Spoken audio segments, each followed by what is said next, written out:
Voltei da minha viagem de trabalho e minha mãe tinha dado meu quarto para minha tia e meus primos, então eu simplesmente fui embora e parei de pagar tudo. Meu nome é Ulisses. Nos últimos 6 anos, minha vida podia ser resumida em uma única palavra: responsabilidade. Aos 28 anos, eu não vivia a vida despreocupada que muitos dos meus colegas aproveitavam. Não havia mochilão pela Europa, nem carros esportivos, nem noites infinitas de festa. Meu salário como arquiteto de software sênior, uns respeitáveis $8.000 líquidos por mês, ia quase todo para manter uma ilusão, a ilusão de uma família feliz e unida. Morávamos em uma casa grande, de 4 quartos, num bairro de classe alta. A casa não era nossa. Pagávamos $2.500 de aluguel mensal. Eu pagava esse aluguel. Minha mãe, Roxana, tinha ficado viúva fazia uma década e, embora recebesse uma pequena pensão, mal dava para suas despesas pessoais e remédios. Eu assumi o papel de homem da casa com um orgulho silencioso, porém pesado. Pagava luz, água, internet de alta velocidade, comida de primeira e até o serviço de jardinagem. Filho, lembra que a família é tudo o que temos. Minha mãe dizia sempre que eu sugeria que talvez devêssemos nos mudar para algo menor para poder economizar. Essa frase era o escudo e a espada dela. Tudo mudou quando meu chefe, o Sr. Harrison, me chamou à sua sala numa tarde de terça-feira. Ulisses, temos uma crise com o cliente em Singapura. Preciso que você vá para lá. É um projeto de infraestrutura crítica.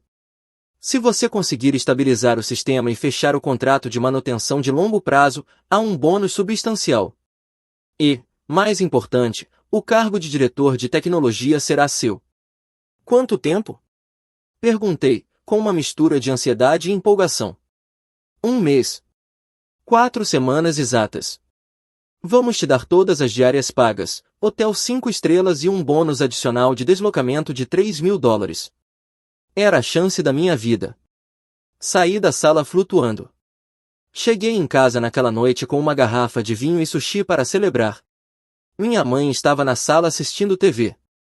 Mãe, vou para Singapura, anunciei servindo 2 taças. É a trabalho. 1 mês. Se tudo der certo, vou ser promovido. Roxana me encarou, não com orgulho, mas com uma espécie de cálculo frio no olhar. 1 mês? Isso é muito tempo, Ulisses. Quem vai me levar ao médico? Quem vai ver o pagamento do jardineiro? Mãe, vou te deixar dinheiro suficiente. O aluguel está agendado na minha conta, assim como as contas. Vou deixar $2.000 em dinheiro para emergências e comida, embora a despensa estivesse cheia. Você pode pedir um táxi para ir ao médico. Eu pago. Ela suspirou como se meu sucesso profissional fosse um peso enorme para sua rotina. Tá bom, se não tem outra opção, mas não esqueça da gente. Ah, sua tia Rosa ligou ontem. Disse que está passando por um momento difícil. A tia Rosa, irmã mais nova da minha mãe, 50 anos, mas que continuava se comportando como uma adolescente irresponsável. Tinha 2 filhos, meus primos Franco, 20 anos, e Sandra, 17. Franco já tinha largado a faculdade 3 vezes, e Sandra estava mais interessada em virar influencer do que em terminar o ensino médio. Mãe, por favor, não dê para a tia Rosa o dinheiro que eu vou deixar. É para você. É minha irmã, Ulisses. O sangue chama. Não quis discutir. Eu estava feliz demais. Preparei minhas malas, deixei os $2.000 em um envelope na mesa de jantar, abracei minha mãe e fui para o aeroporto.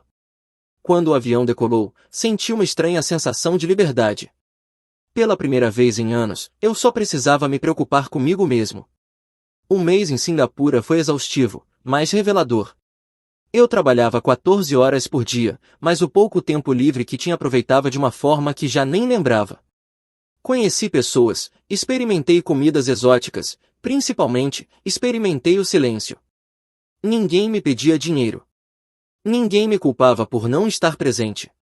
Falava por videochamada com minha mãe a cada 3 dias. Eram conversas rápidas. Está tudo bem, filho. Não se preocupe. Descansa, ela dizia, sempre olhando para longe da câmera, como se estivesse escondendo algo. Mas eu estava ocupado demais para perceber. Fechei o contrato. O Sr. Harrison estava eufórico. Ulisses, você é um mago. O cargo é seu. Tire o fim de semana por aí e volte segunda-feira. Comprei presentes. Um colar de jade para minha mãe, earbuds de última geração para Franco, embora ele não merecesse, e roupas de marca para Sandra. Eu queria compartilhar meu sucesso. Queria que vissem que meu esforço valia a pena. O voo de volta durou 18 horas com escalas. Aterrissei numa terça de manhã, com o jet lag destruindo meu cérebro, mas sorrindo. Peguei um táxi executivo para casa. O céu estava cinza, carregado de nuvens escuras, prestes a desabar uma tempestade. O táxi parou diante da casa. A fachada era a mesma, mas havia algo estranho na varanda. Caixas. Muitas caixas de papelão empilhadas de qualquer jeito. Algumas abertas, com roupas pendendo para fora. Paguei o motorista e desci com minha mala. Ao me aproximar, meu coração congelou. Reconheci uma das caixas. Era a caixa do meu computador. E, em cima dela, minha coleção de livros de programação e meus romances de ficção científica expostos à umidade. Que diabos, murmurei. Acelerei o passo. Minhas camisas, meus ternos, meus sapatos, tudo estava do lado de fora. Não no lixo, mas fora de casa, empilhados como mercadoria barata em um brechó de rua. A porta da frente se abriu antes que eu pudesse colocar a chave na fechadura. Era meu primo Franco. Ele estava usando um dos meus moletons favoritos, aquele que comprei numa viagem a Nova York, e comia uma maçã com uma atitude de total indiferença. Ah! Voltou, disse ele, mastigando alto, de boca aberta. A tia Roxana disse que você chegava hoje. Franco, por que minhas roupas estão na varanda? E por que você está usando meu moletom? Tá frio, primo. Relaxa. Empurrei ele de leve para entrar na casa. O interior estava diferente. Havia malas desconhecidas no corredor. O cheiro de cigarro impregnava a sala, algo que eu sempre proibira, já que sou asmático. No sofá, com os pés em cima da minha mesa de centro de Nogueira, estava a tia Rosa, assistindo uma novela com o volume no máximo. Ulisses! Exclamou ela sem se levantar, com um sorriso falso. Que surpresa! Achamos que você chegaria mais tarde. O que está acontecendo aqui? Minha voz tremia, não de medo, mas de uma fúria que começava a borbulhar no meu estômago. Minha mãe saiu da cozinha, enxugando as mãos em um pano. Parecia nervosa, mas também tinha aquele olhar desafiador que ela usava quando sabia que tinha feito algo errado e queria se justificar antes de ser cobrada. Filho, bem-vindo. Senta, vou fazer um chá para você. Não quero chá, mãe. Quero saber por que todas as minhas coisas estão do lado de fora, prestes a serem molhadas, e por que a Rosa e os filhos estão instalados aqui como se fosse a casa deles. Roxana suspirou e cruzou os braços. Ulisses, não seja dramático. Sua tia teve um problema. Foi despejada do apartamento. Não tinha para onde ir. É sua família. Eu entendo isso, mãe. Mas por que minhas coisas estão lá fora? Roxana hesitou. Bom, precisávamos de espaço. A Rosa ficou com o quarto de hóspedes. A Sandra está no escritório, e bem, o Franco precisava de um lugar confortável, então demos o seu quarto para ele. O mundo parou por um segundo. Você deu o meu quarto? Perguntei, baixando o tom. Meu quarto principal, com minha cama, meu escritório e meu banheiro privado. Era o maior da casa. Ulisses, disse minha mãe, o Franco é um rapaz jovem, precisa de espaço. Você está sempre trabalhando ou viajando. Achamos que você não se importaria. Além disso, a casa é grande, mas com mais 4 pessoas o espaço diminui. 4 pessoas? Perguntei. Rosa, Franco, Sandra, e o namorado da Rosa, o Sr. Ramírez, que chega hoje à noite. Uma risada histérica subiu pela minha garganta. Deixa eu ver se eu entendi. Vocês jogaram minhas coisas para fora para colocar 4 pessoas dentro da casa que eu pago. E onde exatamente eu deveria dormir? Arrumamos a garagem, disse Rosa, se metendo na conversa. Colocamos um colchão inflável. É temporário, Ulisses. Não seja egoísta. Você tem tanto dinheiro, Viaja pelo mundo. Nós não temos nada. A garagem, repeti. A garagem onde ficam as ferramentas e onde tem mofo. É só por um tempo, insistiu minha mãe. Até a Rosa se estabilizar, talvez uns 6 meses, ou um ano. Olhei ao redor e vi uma mancha de vinho no tapete persa que me custou $3.000. Vi Sandra descendo as escadas usando meus fones com cancelamento de ruído, me ignorando completamente. Vi minha mãe, a mulher por quem sacrifiquei minha juventude, me olhando como se eu fosse o vilão por questionar a generosidade dela com as minhas coisas. Apontei para a janela. As primeiras gotas de chuva começavam a cair. Não coube tudo na garagem, disse Franco, dando de ombros. Pensamos que você podia alugar um depósito ou algo assim. Você tem dinheiro, né? Algo dentro de mim se rompeu. Não foi uma explosão violenta. Foi algo silencioso e definitivo. Foi como o som de um cabo de aço arrebentando depois de anos sob tensão. A lealdade cega evaporou, dando lugar a uma clareza absoluta. Vocês têm razão, disse eu. Minha voz estava tão calma que até assustou minha mãe. Eu tenho dinheiro. Peguei o celular do bolso. O que você está fazendo? Perguntou Rosa, desconfiada, olhando para a tela. Resolvendo problemas. Abri o aplicativo do banco. Primeiro, cancelei os cartões adicionais que eu tinha dado para minha mãe, somente para emergências, os mesmos cartões que, recentemente, tinham gastos em restaurantes e lojas que eu não havia autorizado, mas deixava passar. Cancelados. Depois entrei no portal dos serviços. Energia, gás, internet, água, streaming, tudo estava no meu nome, tudo debitado da minha conta. Mãe, falei sem tirar os olhos da tela. Lembra que o contrato de aluguel dessa casa vence no mês que vem? Sim, claro. Mas você sempre renova automaticamente. Não dessa vez. Levantei o olhar. A chuva já caía forte lá fora, molhando meus livros e minhas roupas. Mas eu não me importava mais. Eram apenas coisas. O que eu estava perdendo dentro daquela casa era muito mais valioso e muito mais tóxico. Ulisses, do que você está falando? A voz de Roxana tremeu pela primeira vez. Eu vou embora. Como assim? Vai para a garagem. Não. Vou embora desta casa. Vou embora desta vida. Vocês decidiram que meu espaço não vale nada, que minha comodidade é sacrificável e que minha única função aqui é ser um caixa eletrônico.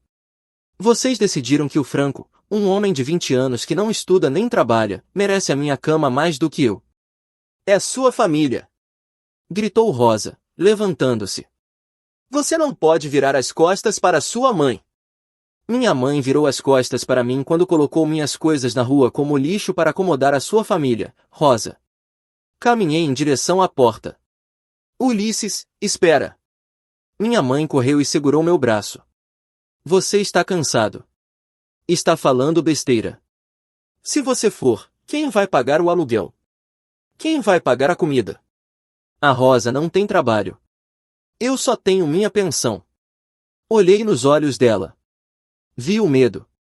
Mas não era medo de me perder como filho. Era medo de perder o estilo de vida dela. Era medo da pobreza. Esse já não era mais o meu problema. Mãe, a casa está cheia de gente. Tenho certeza de que entre o Franco, a Rosa, a Sandra e o namorado da Rosa vocês conseguem juntar os 2.500 do aluguel. Ah, e os 800 de comida e os 300 dos serviços. Você não pode fazer isso com a gente! Gritou Rosa, histérica. Você é um monstro ingrato. Abri a porta. O vento frio bateu no meu rosto, mas parecia purificador. Franco, chamei, olhando para ele. Tira o meu moletom. Quê? Você tá louco? Tira ou eu chamo a polícia e te denuncio por roubo. Eu tenho nota fiscal de tudo que existe nessa casa. Esse moletom, o computador que você com certeza já usou, a TV que vocês estão assistindo, tudo é meu. Se eu levar daqui qualquer coisa que não seja roupa, eu denuncio vocês. Mas o moletom eu vou levar agora. Franco, assustado com o meu tom, tirou o moletom e o jogou na minha direção. Toma, morto de fome. Peguei. Saí para a varanda sob a chuva. Comecei a colocar o que conseguia dentro da minha mala grande, a mesma que ainda nem tinha desempacotado. Consegui salvar meu laptop pessoal, meus documentos importantes e alguns ternos que estavam nos porta-ternos impermeáveis. O resto, os livros encharcados, os móveis, as lembranças, eu olhei pela última vez. Aproveitem. Murmurei. Chamei um Uber enquanto esperava sob a chuva. Vi minha mãe pela janela, chorando. Rosa gritava algo atrás dela, gesticulando como louca. Por um instante senti vontade de voltar, de consertar tudo, de ser o bom filho de novo. Mas então lembrei da garagem. Lembrei do colchão inflável. Lembrei de que eles nem sequer me perguntaram antes de me expulsarem. O Uber chegou. O motorista, um senhor mais velho, me olhou com preocupação. Tudo bem, jovem? Parece que teve um dia difícil. Não, senhor, respondi, fechando a porta e vendo a casa desaparecer no retrovisor. Na verdade, acho que é o primeiro bom dia do resto da minha vida. Me leve ao Hotel Mário do Centro, por favor. Aquela noite, em uma suíte executiva que paguei sem remorso, tomei um banho quente de 1 hora, pedi serviço de quarto e desliguei o celular. No dia seguinte, fui ao trabalho. O Sr. Harrison percebeu meu semblante sério. Tudo bem, Ulisses? Melhor do que nunca, senhor.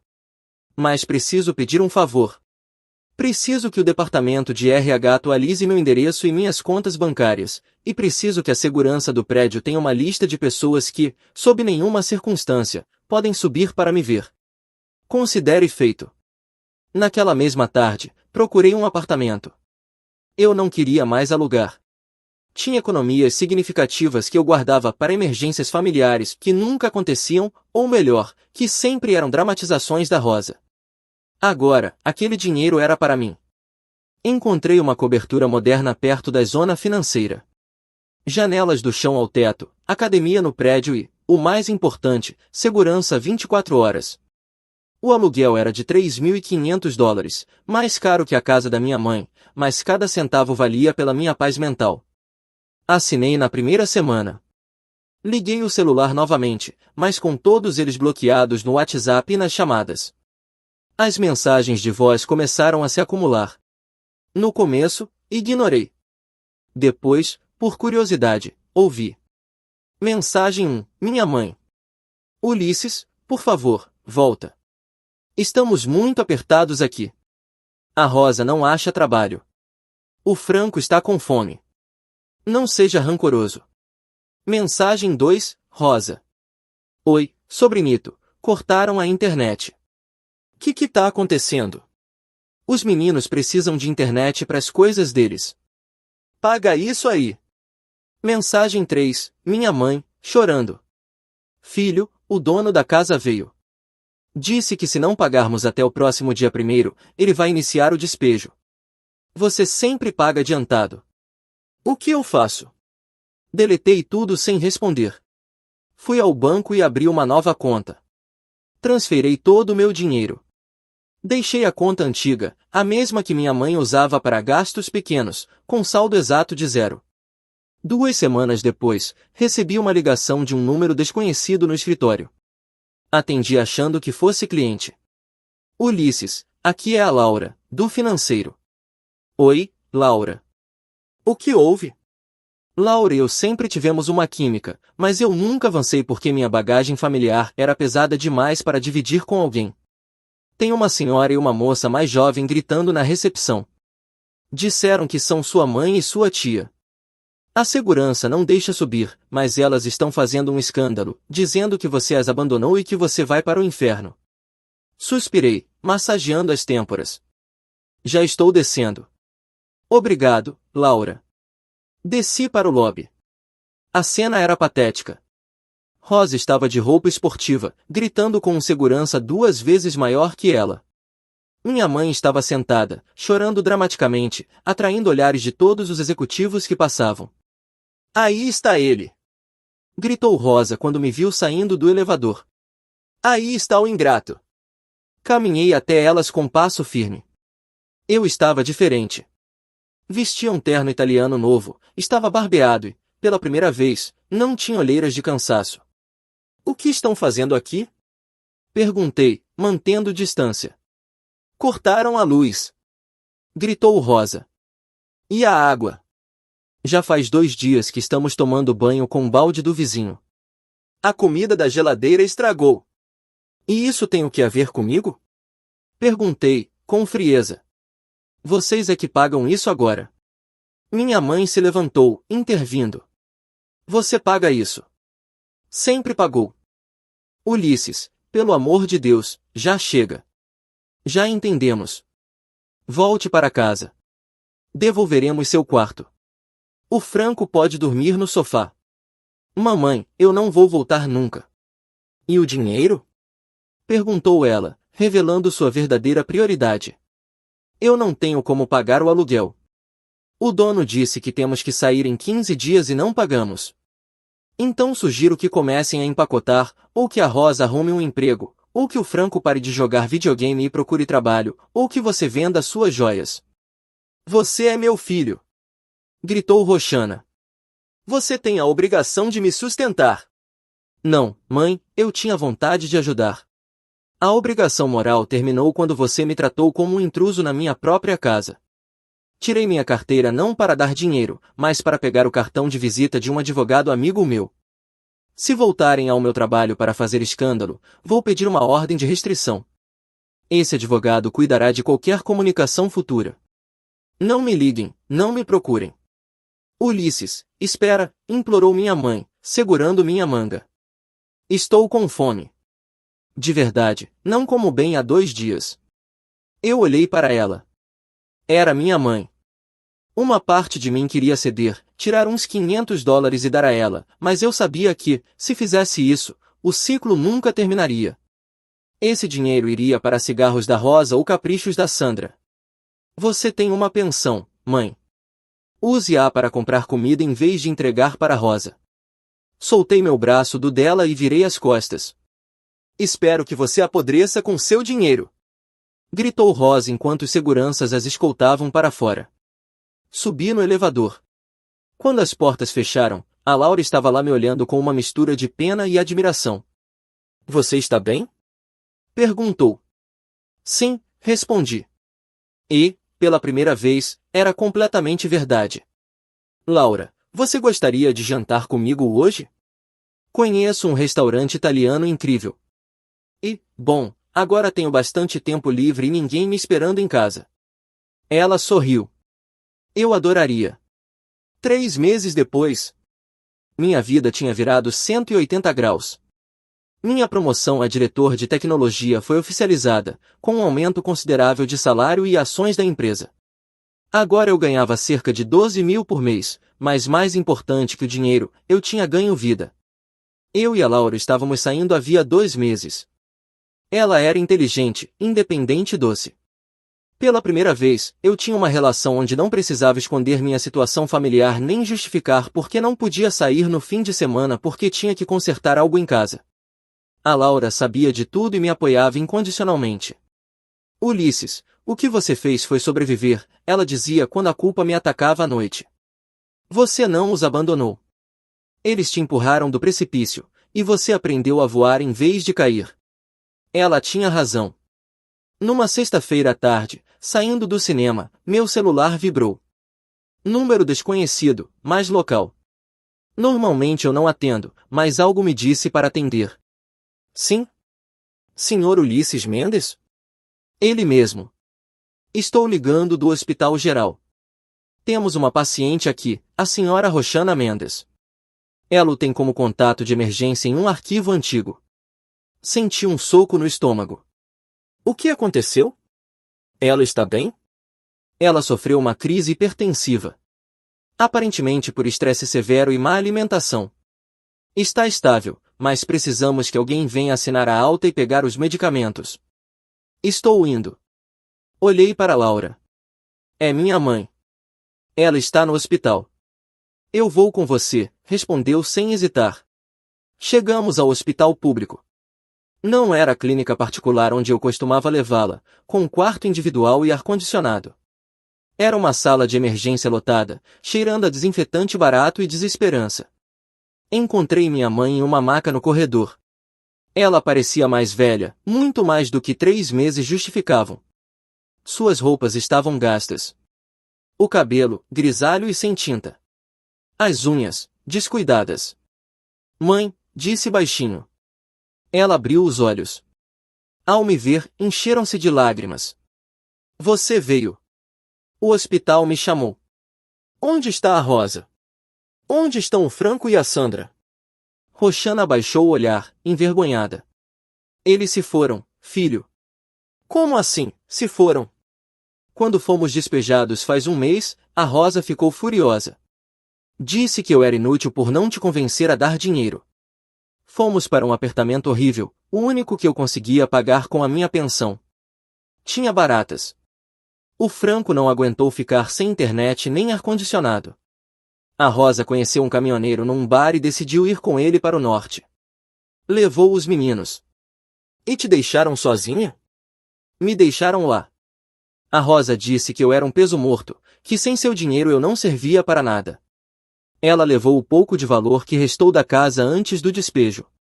Vendeu seus móveis, os que sobraram, para pagar a viagem. Me abandonou naquele quarto imundo. Senti uma mistura de raiva e uma tristeza amarga. O karma tinha chegado, mas atingido minha mãe de uma forma brutal, obrigando-a a enxergar a realidade da irmã que ela tanto defendia. Tenho comido só miojo, Ulisses. O gás acabou semana passada. Hoje fiquei muito mal, desmaiei na rua e alguém chamou a ambulância. Ela segurou minha mão. Suas mãos estavam frias e ásperas. Me perdoa, filho. Me perdoe, por favor. Fui uma tonta. Te troquei por eles e eles me jogaram no lixo na primeira oportunidade. Você era o único que realmente cuidava de mim. Olhei para Laura. Ela sentiu levemente, me dando espaço para decidir.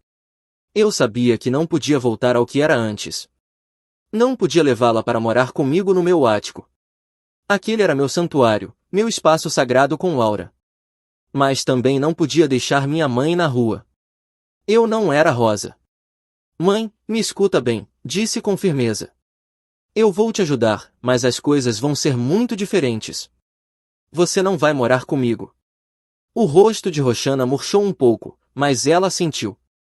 Eu entendo. Vou procurar um apartamento pequeno para você, um estúdio aqui perto. Vou pagar o aluguel e te dar uma mesada para comida e serviços. Vai ser suficiente para você viver com dignidade, mas não vai haver luxos. E mais uma coisa, se a Rosa, o Franco ou a Sandra aparecerem e você der 1 centavo do que eu te der, ou deixar qualquer um dormir no seu apartamento, eu corto a ajuda na hora e para sempre. Entendido? Sim, filho, eu juro. Não quero saber deles nunca mais. A Rosa roubou minhas alianças antes de ir embora. Fechei os olhos, respirando fundo. Está bem, mãe. Vamos te tirar daqui. As semanas seguintes foram de pura logística. Encontrei um lugar limpo e seguro para ela. Era pequeno, uns 40 metros quadrados, mas tinha luz, água quente e era mobiliado decentemente. Enchi a geladeira. Assinei um seguro de saúde básico. Ela chorou quando entreguei as chaves. Não eram lágrimas de manipulação desta vez, eram de gratidão e arrependimento genuíno. 6 meses depois, minha vida estava plena. Laura tinha se mudado comigo. Estávamos planejando uma viagem ao Japão. Minha carreira estava no auge. Um dia, recebi um e-mail. O assunto dizia, urgente, ajuda. Remetente desconhecido. Abri. Primo Ulisses, sou o Franco. Estamos em Tijuana. O cara com quem minha mãe foi embora nos roubou tudo e bateu nela. Estamos num abrigo. Sandro está doente. Minha mãe está muito mal, depressiva. Por favor, manda dinheiro para as passagens de volta. Prometemos não incomodar. Só queremos voltar. A tia Roxana não atende. Ajuda a gente, por favor. Somos família. Li 2 vezes. Lembrei do Franco com minha sudadeira, comendo maçã enquanto meus livros encharcavam na chuva. Lembrei da Rosa gritando de ingrato no lobby da minha empresa. Lembrei das alianças de casamento roubadas da minha mãe. Olhei para a sala. Laura estava lendo um livro. Minha mãe, agora saudável, tranquila, com cicatrizes emocionais, mas firme, ajudava a pôr a mesa, rindo de algo que Laura disse. Nossa relação era boa, mas limitada a visitas de domingo. Funcionava para nós. Tudo bem, amor? Perguntou Laura, vendo meu olhar preso na tela. Sim, respondi. Só spam. Voltei ao e-mail. Passei o cursor por cima do botão responder. Escrevi. Franco, família se cuida, se respeita e se valoriza. Vocês deixaram claro que eu não era família, era um recurso. Lamento sua situação, de verdade, mas não é mais minha responsabilidade consertar os desastres da sua mãe. Você tem 20 anos. Tem 2 mãos. Trabalhe. Faça seu caminho, como me obrigaram a fazer. Parei. Respirei. Apaguei tudo. Responder seria abrir uma porta. E eu a tinha fechado por um motivo. Marquei o e-mail como spam. Bloqueei o remetente. Fechei o laptop. Ulisses, o jantar está pronto.